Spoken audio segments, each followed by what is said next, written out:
AI, AI, AI. What would you do without AI? Are you reliant to the point that AI is your go to? Do you want to give your work to the AI overlords? I've been thinking about this lately, and I think the best approach to this conundrum is to find the balance. I think that we should think first and then let AI do the rest of the manipulations, the gotchas, the things that you haven't thought about before. Sort of like a personal assistant. Personally, for me, when AI came out, I was using it as a crutch. It would be the end all be all to all my problems.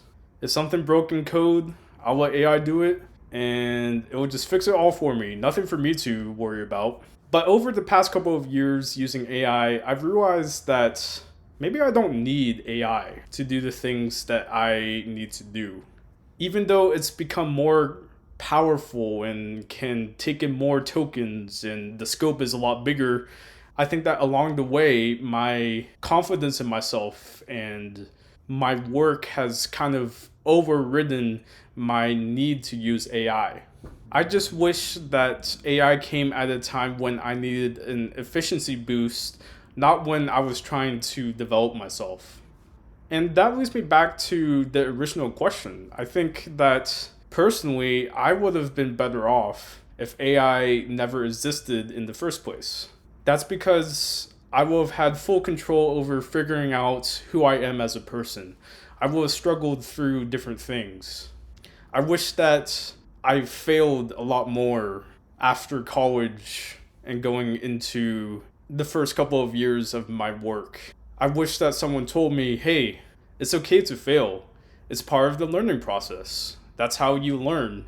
And I think that AI hid my anxiety and gaslit me to think that I know everything, that everything is okay, when in reality, I never really understood it myself. I never understood how to fix things myself. I didn't have the problem solving skills. I don't have everything figured out. And even now, I don't think I do. But I think throughout the past couple of years, I have gotten better at figuring out my weaknesses and my strengths. And yeah, I just don't rely on AI as much anymore. But the problem is, tech companies never thought about what the impacts are of AI. They didn't realize that it would affect people emotionally and psychologically. They didn't realize that it's cutting off another way of interacting with humans.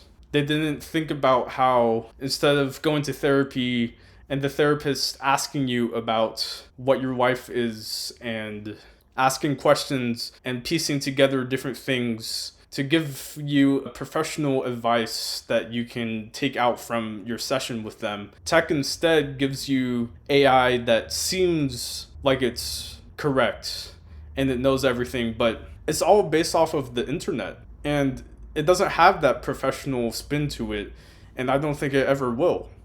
Because in a way, AI is kind of like an echo chamber. It doesn't actually understand and give you advice that actually makes sense. It hasn't lived through things in its life. It's just based off the internet. And instead of making friends in real life, you can remove a lot of the steps there and just talk to AI, and the AI is your friend, and it makes you feel welcome until you realize that you're not actually interacting with a human. And maybe that's okay with you, but for me personally, it just makes me feel more alone. And that's not something that we need in this world right now. Human interaction is not something that we should take lightly. It's something that we have built our world upon throughout the years, and I don't think it's something that we should just remove completely because of tech. And AI is just easier to make friends. It doesn't reject you, but in turn, you never figure out how to deal with uncertainty and showing up for yourself when you need it. Growing up, because of AI and tech, I've always expected things to be instantly gratifying. Otherwise, it's not worth my time. And that expectation has come from how quick things are these days. You get to stream movies instead of going to a movie theater. You get to message people instead of talking to them in person and maybe getting rejected. Or learn about nuances in communication styles, and become an overall better leader, I think there won't be as many leaders because people are using AI to do everything. There has to be an end to this at some point. And then you have YouTube videos like this, but also like day in the life, or look at this yacht I have. And you think that you're connected to that person until you realize, hey, I actually don't know this person. I don't see them in real life. After I watch this YouTube video, I'm just by myself. Gone are the days of doing things slow, taking a break, relaxing.